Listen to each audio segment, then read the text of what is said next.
माझे गुरु सांगतात, आज जरी तुझं कुणी वाईट केलं तरी त्याचं तू वाईट कधी करू नकोस, कारण की खऱ्या खोट्याचा न्याय करायला येडामाई बसली आहे आणि वाईट करणारा साऱ्या दुनियेच्या नजरेतून वाचू शकतो, पण त्या येडामाईच्या नजरेतून तो कधी वाचू शकत नाही, कारण की तिला चवंगी डोळा आहे. तिच्यापाशी खोट्याला जागा नाही आणि खऱ्याला मरण नाही. अशी तर येरमाळ्याची येडामाई आहे.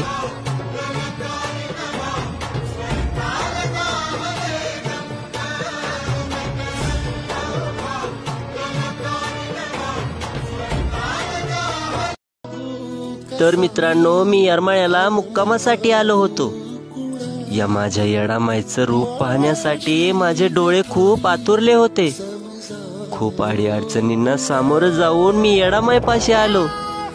या माझ्या आईनं मला जवळ घेऊन दर्शन दिलं. या माझ्या येडामाईचं सत्व खूप मोठं आहे. लाखो भाविक भक्त तिच्या डोंगराला दोऱ्याचा येडा मारतात.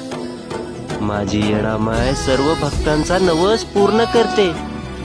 सर्व लेकरांचं दुःख पदराआड धरते आणि कधी स्वतःसाठी काही मागत नाही.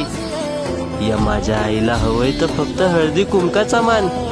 आई राजा उधे उधे.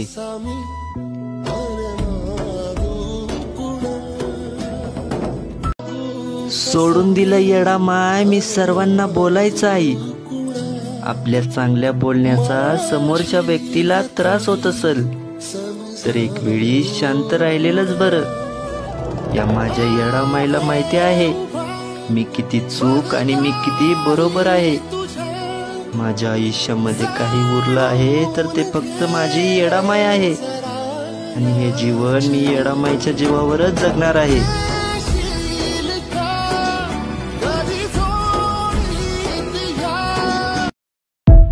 ही जगदुनिया सारी तुम्हाला नावं ठेवण्यासाठी आहे. तुम्हाला तोंडावर गोड बोलन आणि पाठीमागं तुमची निंदा करल. या लोकांचं काही ऐकायचं नाही. एक वेळेस माझ्या येडामाईला भेटून यायचं. या आईला आपलं सुख दुःख सारं सांगायचं.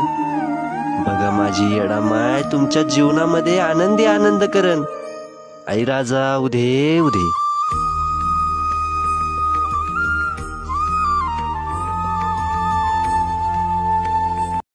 प्रभू श्रीरामानं येडी म्हणता खूप राग आला माझ्या येडामाईला. डोंगर फोडून झाली रक्तबंबाळ. मोठ्या मोठ्यानं आरोळ्या ठोकू लागली. या येडामाईला एवढं क्रोधित पाहून देव दानव सारे भयभीत झाले. या आईचा राग शांत करण्याची कोणात ताकद नव्हती. मग महादेवांनी ब्रह्म विष्णू महेश यांना एकत्र घेऊन दत्तुबा लवणाच्या पाण्यानं या येडामाईचा राग शांत केला. आणि तेव्हापासून माझी येडामाई भोळ्या भक्ताचा न्याय करायला येरमाळ्यामध्ये बसली आहे. आई राजा उधे उधे.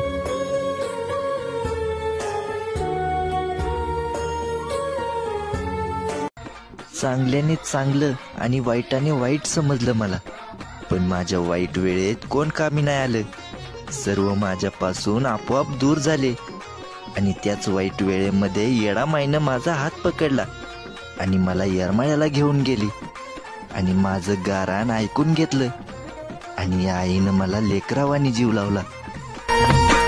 तिनं मला लावला जीव गुळावानी ग्वाड, रांचं मी पाखरू पण लेकरावानी नाड.